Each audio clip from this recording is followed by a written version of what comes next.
नमस्कार, आप देख रहे हैं हमारा खास बुलेटिन प्रणाम देवभूमि। आपके साथ मैं हूं ऋतु तिवारी पोखरियाल। बुलेटिन की शुरुआत करेंगे। कैबिनेट बैठक में 18 प्रस्तावों पर मुहर लगी। अनुपूरक बजट को कैबिनेट ने मंजूरी दी। इसके साथ ही 19 प्रस्ताव में से 18 को कैबिनेट ने लगाया मुहर। तो बैठक में यूजेवीएनएल के एएससी के 6 पद बढ़ाए गए। स्मार्ट सिटी परियोजना में ग्रीन बिल्डिंग को मंजूरी। उम्र कैद की सजा माफी को लेकर बड़ा फैसला। 15 अगस्त 26 जनवरी को सजा होती है माफी। तो महिला पुरुष के उम्र कैद की सजा को किया पर बराबर। तो पूर्व में घोषणा होने की वजह से ब्रीफिंग नहीं होगी। तो आपको बता दें कि कल कैबिनेट की बैठक थी जिनमें 18 प्रस्तावों पर मुहर लगी है। 19 प्रस्ताव पेश किए गए थे जिनमें से 18 प्रस्तावों पर मुहर लगी।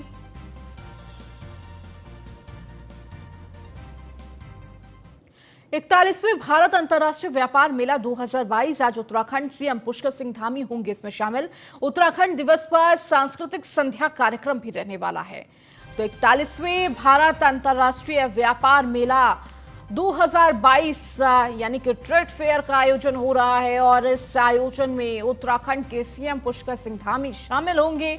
उत्तराखंड दिवस पर सांस्कृतिक संध्या कार्यक्रम में शामिल होंगे। तो ट्रेड फेयर का आयोजन हो चुका है दिल्ली में। 41वां ये ट्रेड फेयर लगाया गया है जिसमें कई सारे प्रदेशों के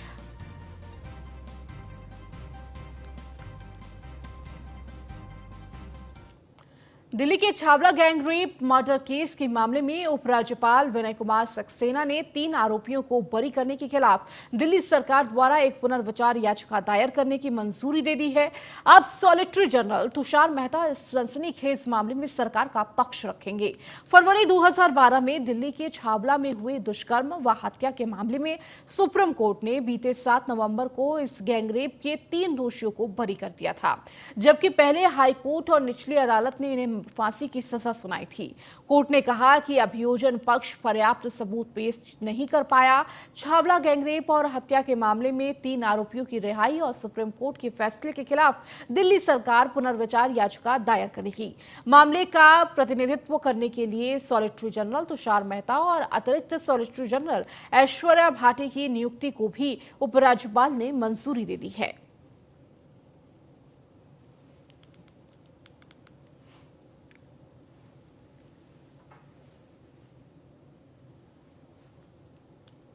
पूर्व मुख्यमंत्री त्रिवेंद्र सिंह रावत ने छावला गैंगरेप मर्डर केस पे पुनर्विचार याचिका दाखिल करने का श्रेय राज्यसभा सांसद अनिल बलूनी को दिया है। त्रिवेंद्र सिंह रावत ने कहा कि अनिल बलूनी द्वारा पुनर्विचार याचिका की कोशिश की पहल सराहनीय है। हमें विश्वास है कि परिवार को न्याय मिलेगा।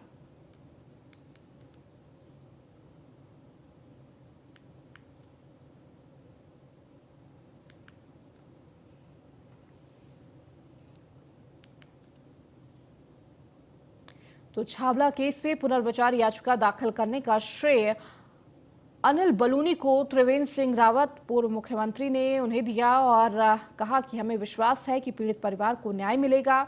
तो वहीं पूर्व मुख्यमंत्री त्रिवेंद्र सिंह रावत ने ये प्रमुख बातें कही। न्याय तो अवश्य मिलेगा, क्योंकि हर कोई ये समझ रहा है, पूरा देश उस निर्णय से हतप्रभ है। ये आखिर क्या हो गया, आखिर उस लड़की की हत्या किसने की और उसको क्यों नहीं न्याय मिला। इस संबंध में मैं अनिल बलूनी जी, हमारी बातचीत हुई। मैं कुछ अधिवक्ताओं के साथ और जो लोग डॉक्टर बछेती, योगिता बयाना, जो शुरू से इस परिवार के साथ खड़े हैं, उन सब के साथ हम लोग बैठे थे। कुछ अधिवक्ताओं के साथ भी मैं बैठा हूँ। कुछ कानून के जो अच्छे जानकार हैं उन लोगों के साथ भी इस प्रकरण पर मेरी बातचीत हुई है।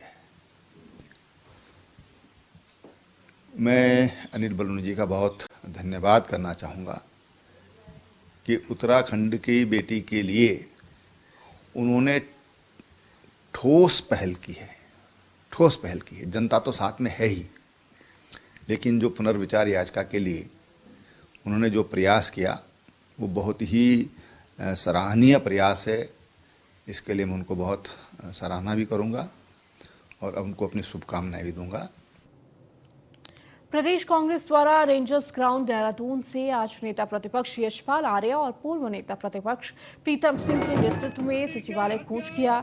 इस दौरान सैकड़ों की संख्या में कांग्रेस समर्थकों ने विभिन्न जिलों से देहरादून पहुंचकर इस कूच में भागीदारी की। कांग्रेस का कहना है कि प्रदेश में बढ़ती महंगाई, भर्ती परीक्षाओं में धांधली और महिला उत्पीड़न जैसी वारदातें सामने आई हैं, जिसको लेकर यह कूच किया गया है। श्री विक्रम सिंह नेगी पहुंचे हैं विधायक, उनका हार्दिक स्वागत। हम तुम्हारे साथ हैं।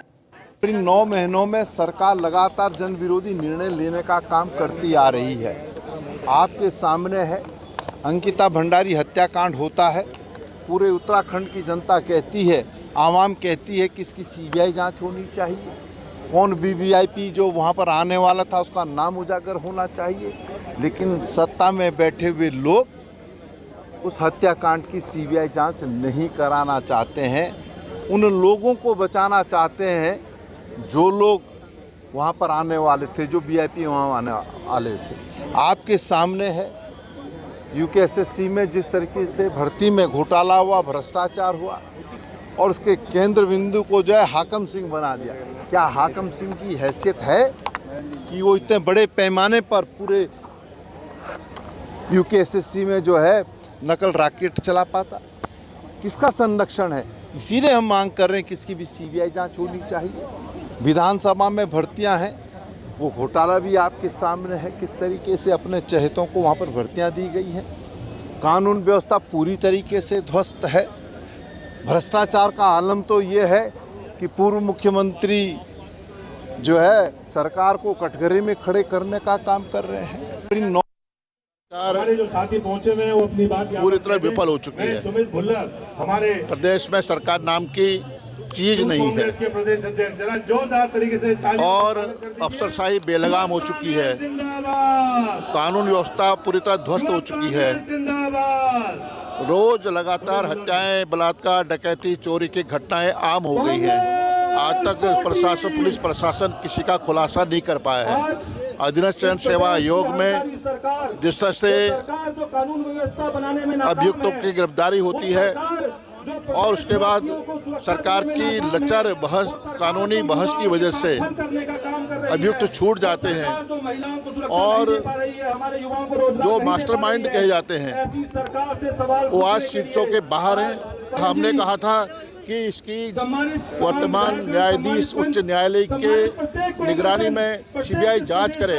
अगर सरकार ईमानदार होती तो निश्चित रूप से सीबीआई को जांच के लिए तैयार करती, लेकिन सरकार बचाना चाहती है अपराधियों को और सरकार का पूरा संरक्षण मिला हुआ है।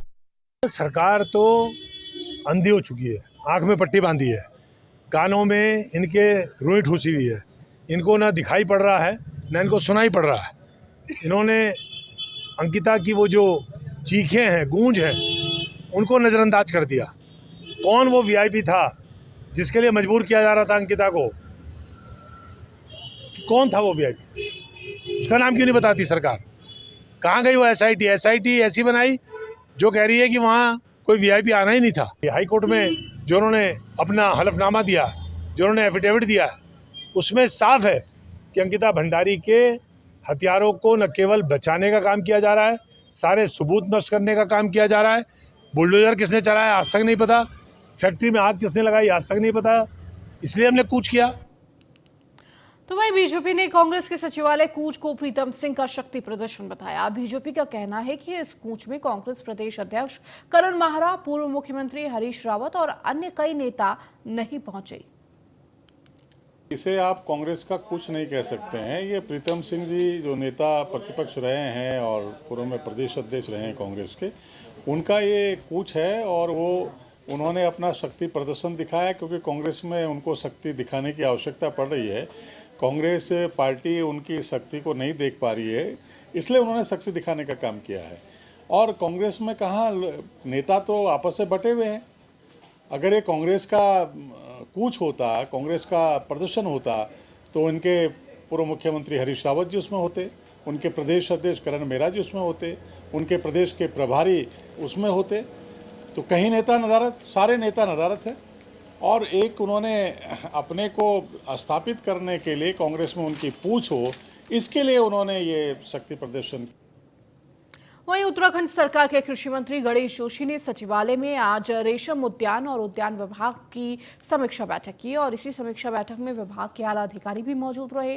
कृषि मंत्री ने अधिकारियों को विभाग में चल रही परियोजनाओं को तय समय पर पूरा करने के निर्देश दिए हैं। गणेश जोशी ने कहा कि उद्यान विभाग में किसानों की आय दोगुनी हो सके और सेब की पैदावार अपने निर्धारित लक्ष्य को प्राप्त कर सके, उसके लिए अधिकारियों को परियोजनाओं पर तय समय पर काम करने और बीज, पौधे और लेबोरेटरी में टेस्ट कराने के बाद किसानों में वितरित करने के निर्देश दिए गए।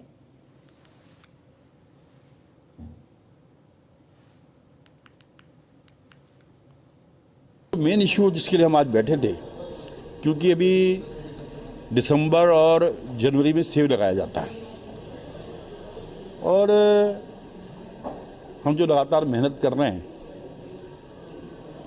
हमारा ये टारगेट है कि 2025 में जब हमारा राज्य 25 साल का होगा, हम एप्पल के क्षेत्र में, कीवी के क्षेत्र में अपने प्रोडक्शन को हम दुगना करेंगे। मैंने अधिकारियों को सुनिश्चित करने के लिए कहा, जो सीडलिंग है, रूट स्टॉक है, जो अच्छी पौधे हैं, ये किसानों को मिलनी चाहिए। अभी सेब की लगभग 2,70,000 पौधों की डिमांड आई है। आज फिर मैंने डीजीओ से बात करने के लिए कहा है, तो लगभग शायद 3 लाख तक हम पहुंच जाएंगे। वहीं हरिद्वार में भारतीय जनता पार्टी ने लोकसभा चुनाव की तैयारियां शुरू कर दी हैं।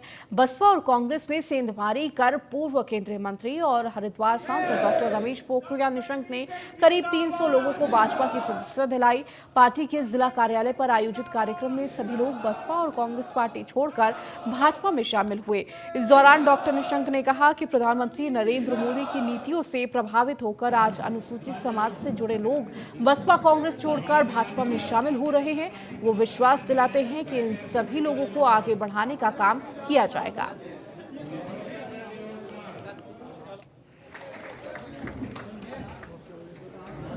भाई ठीक है तो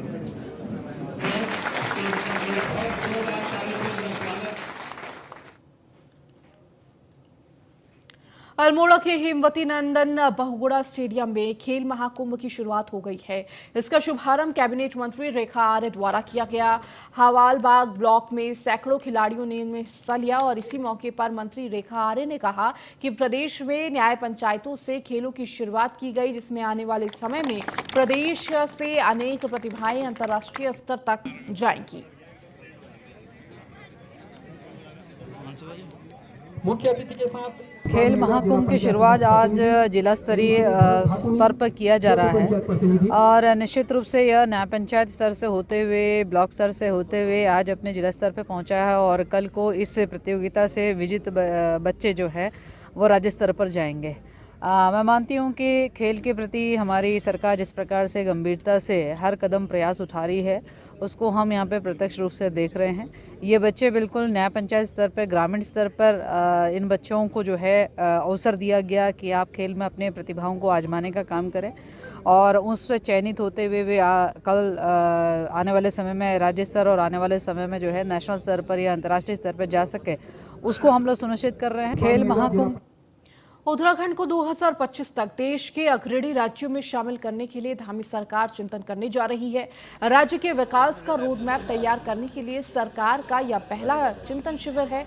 यह चिंतन शिविर मसूरी स्थित लाल बहादुर शास्त्री राष्ट्रीय प्रशासनिक अकादमी में होगा।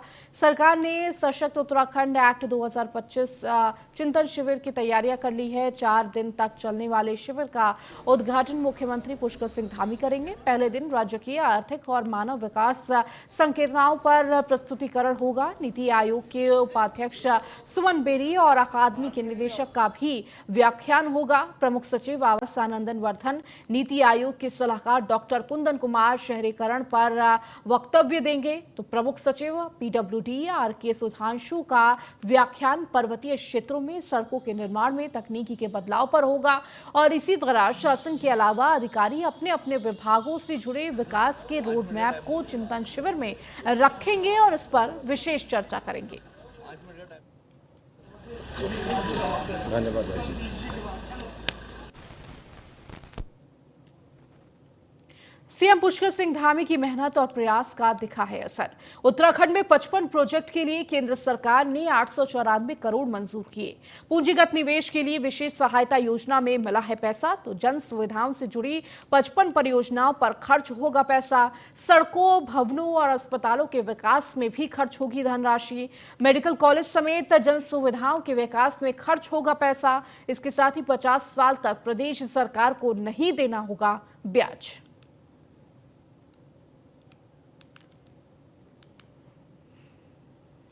तो दून मेडिकल कॉलेज में पीजी हॉस्टल का निर्माण होगा। इसके साथ ही अल्मोड़ा मेडिकल कॉलेज परिसर, Almora medical college hospital, Lalkuan में डेयरी प्लांट का भी निर्माण का ये पूरा योजना है। और सभी जिलों में हाईटेक नर्सरी सेंटर भी होगा।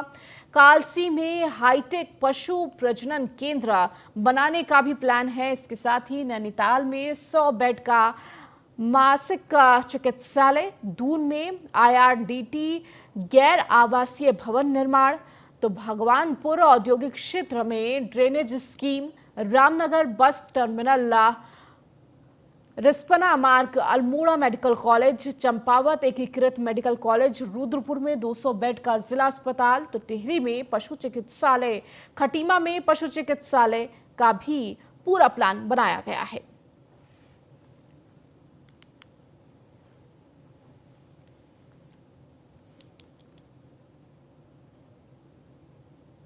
पंचकेदारों में द्वितीय केदार के नाम से विख्यात भगवान महाएश्वर की चल विग्रह उत्सव डोली अपने शीतकालीन गद्य स्थल ओंकारेश्वर मंदिर पहुंच गई है, जहां सैकड़ों श्रद्धालुओं के जयकारों और विद्वान आचार्यों के वेद ऋचाओं के साथ डोली मंदिर में विराजमान हो गई। भगवान महाएश्वर की चल विग्रह उत्सव डोली के ओखी मठ आगमन पर मंदिर समिति की ओर से ओंकारेश्वर मंदिर की 8 क्विंटल फूलों से सजाया गया। अब मंगलवार को भगवान मधाएश्वर की शीतकालीन पूजा विधिवत शुरू होगी।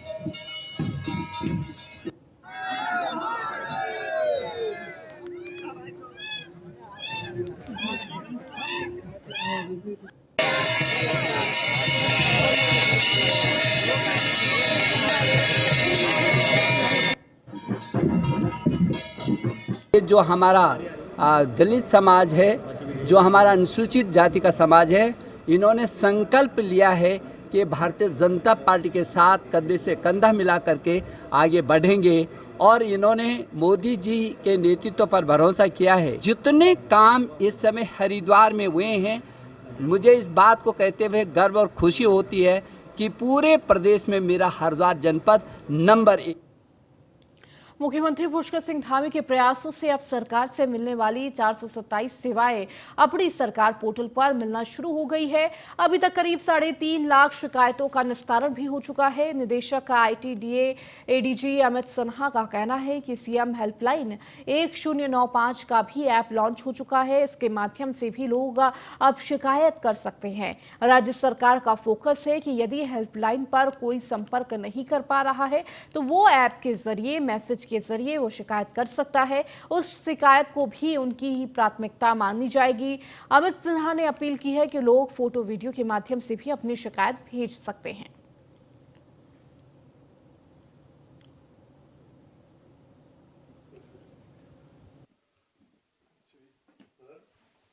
आज के डेट में 427 सर्विस माननीय मुख्यमंत्री जी ने इसको लॉन्च किया है और मैं आपको बताना चाहूँगा कि अब जनता घर बैठे ही पब्लिक सर्विस जो भी अपनी सिटीजन सेंट्रिक सर्विस है वो ले सकती है। यद्यपि हमारा डेटा ये कहता है कि 75% सीएससी के माध्यम से आता है, 25% स्वयं लेता है, लेकिन मेरी आपके माध्यम से अपील होगी जनता को कि घर बैठे आप किसी भी समय इस अपनी सरकार ऐप है और वेबसाइट है, दोनों पोर्टल के माध्यम से आप ले सकते हैं सेवाएं। और इसमें कहीं भी कोई दिक्कत आती है तो CM हेल्पलाइन 1905 पे कंप्लेन करके आप उसका फीडबैक भी दे सकते हैं कि वो सर्विसेज देने में दिक्कत आ रही है या कहीं सर्विस को एक्सेस करने में दिक्कत आ रही है। साथ में एक बात और कहूँगा कि इसमें ऐप भी इसका लॉन्च हो गया, तो आप इसको मोबाइल ऐप के माध्यम से भी अपने सर्विस को ले सकते हैं। इसके अतिरिक्त CM हेल्पलाइन का भी, CM हेल्पलाइन तो हमारा बहुत अच्छा चल रहा था, काफ़ी कंप्लेंट्स आ रही थी और उस कंप्लेंट का निवारण हो रहा था, प्राथमिकता से निवारण हो रहा था। अब इसमें एक ऐप भी आ गया, जिस ऐप के माध्यम से 1905 का ये ऐप है और आप कभी भी किसी समय आपको सड़क पर कहीं कूड़ा दिखता हो, सड़क पर कोई समस्या दिखती हो, कोई पुलिस के द्वारा की गई समस्या दिखती हो, आप उसका वीडियो फोटो बना के उस पर अपलोड कर सकते हैं और उस अपलोड के माध्यम से ही हम लोग उस पूरी की पूरी JPEG और MPEG फाइल को, मतलब उस फोटो फाइल को या वीडियो फाइल को हम लोग उस L1 अधिकारी पे भेजेंगे जिस अधिकारी को उसका निस्तारण करना है, और उसके बाद निस्तारित होने के बाद आप तक बात उसकी पहुंचाएंगे। 3 लाख के करीब शिकायत हो चुकी है इसमें, लेकिन हमें में शिकायत ज्यादा मैं फोकस कर रहा हूँ क्वालिटी ऑफ शिकायत पे। किसी भी व्यक्ति को कोई माध्यम का इस्तेमाल न करना पड़े। अभी वो फोन करता है, कई बार क्या होता है कि हमारे कॉल टेकर कम होते हैं या कोई लाइन की दिक्कत आती है तो वो कॉल उस समय लैंड नहीं कर पाती है, तो वो व्यक्ति अपनी बात पूरी नहीं कह सकता। तो हम लोग का ऐप लॉन्च करने का पर्पस यही था कि वो अपनी बात को टाइप करके लिख दे, उसका उतना ही महत्व होगा और सभी को उसका रिड्रेसल मिलेगा। मुख्य तो वहीं हरिद्वार के कनखल थाना क्षेत्र में चोरों ने आतंक मचा रखा है। ऐसी ही कार चोरी की पुलिस ने 48 घंटे के भीतर गिरफ्तार कर उससे चोरी की कार बरामद कर ली है। आपको बता दें, 2 दिन पहले एक वाहन चोर ने कनखल थाना क्षेत्र के जगजीतपुर में घर के बाहर खड़ी कार का हाथ साफ कर दिया था, जिसमें मोहित भट्ट ने कनखल थाने में अज्ञात लोग चोरों के खिलाफ मुकदमा दर्ज कराया। पुलिस ने 48 घंटे के भीतर रुद्रप्रयाग से कार चोरों को गिरफ्तार कर लिया। साथ ही उनकी निशानदेही पर कार भी बरामद कर ली गई है। पूछताछ में आरोपी ने बताया कि उसने यह कार मोहित को कुछ साल पहले बेची थी। मोहित ने कार अपने नाम पर ट्रांसफर नहीं की थी। कार की एक चाबी भी उनके पास थी। उनसे मोहित के घर के बाहर से कार चोरी की। आरोपी पहाड़ों में शराब तस्करी का काम करता है। इस कार से भी शराब तस्करी की योजना बना रहा था।